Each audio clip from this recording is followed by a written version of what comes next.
My name is Halford Fairchild. I'm a professor of psychology and Africana studies here at Pitzer College.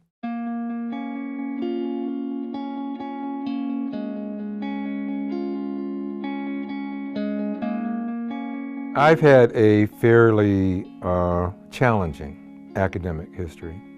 And I think it is the case that my background in Africana studies and Black studies, sometimes referred to as Afro-American studies, was a contentious one. I started my career at UCLA, and I went through a very ugly tenure battle in the 1980s that I obviously lost. And I think that in many respects, my academic story, my academic career was one of revealing to me the fact that that academic freedom is a myth in higher education. And at UCLA, even freedom of speech was problematic. Because my denial of tenure had nothing to do with my teaching or my research. It had everything to do with my willingness to say then that Black lives matter. For many, many years, my life has been concerned and involved and committed to the Association of Black Psychologists. It was, I think, in 1992 probably, when I was working as the editor of the monthly news journal of the Association of Black Psychologists, where I saw an advertisement for the job that I ended up getting here at Pitzer. And I thought that, hey, somebody at Pitzer must know me because that job was written as if it was just for me. Alan Jones came to the convention of the Association of Black Psychologists, and I met him. And I said, oh, I saw your ad because I'm editing the journal. I saw, and we published the ad in our journal. Maybe I'll apply for it because it sounds like it's right up my alley. And so I did apply for the job and got the job. Africana Studies at the time was called Black Studies, the Intercollegiate Department of Black Studies. We changed the name a few years ago to the Intercollegiate Department of Africana Studies. That department was founded in the late 1960s, early 1970s, in the context of considerable unrest and struggle.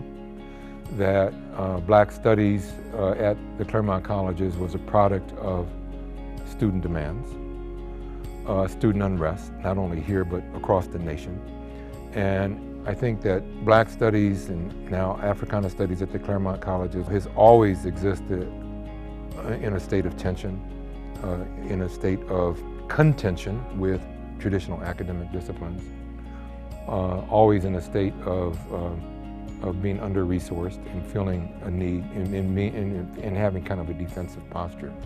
The use of the SAT as an admissions requirement by any college or university is an instance of institutional racism. It's kind of maybe an alarming, strong charge. But I want to say that institutional racism is any policy or practice that has a disparate impact by race. When Pitzer College required the SAT and said that we would not even examine the application in the absence of an SAT score, I took that with great umbrage, and I challenged the institution to change that practice, and I called for a banning of the SAT and the ridding of the SAT. I wrote a proposal that was presented at College Council. That proposal was debated over the course of a year. During that year, I mobilized some of my students. We had an anti-SAT campaign. During that time, I published a couple of op-ed pieces, one in the LA Times and one in the Inland Empire newspaper, denouncing the use of the SAT in higher education. There was a committee formed to kind of take up the issue. I praise Alan Jones for coming up with kind of a compromise solution, and that compromise solution was to make the SAT optional. When that came to a vote, that passed almost unanimously. So I do feel very good about that. But I do think that the SAT should not be optional, it should be banned altogether. You may not know that I donated the park course to the college. There are, I think, 7 or 8 exercise stations around campus. Pull-up station, push-up bars. There's a plaque on the chin-up bar that shows it's dedicated to my parents, my mother and father's name. This is my 41st year in higher education, on the teaching side of higher education. I taught my first class in 1975 as a graduate student at the University of Michigan. I'm teaching my last class now, my last 2 classes now, in 2016 at Pitzer College. And I really feel as though I'm kind of going out on a high note now. I really feel as though I've learned what I should have been doing all this time. And I'm very glad that I figured it out before I retired, so that as I retire, I can say, okay, I figured it out. And it's really not about my work, it's about the students' work.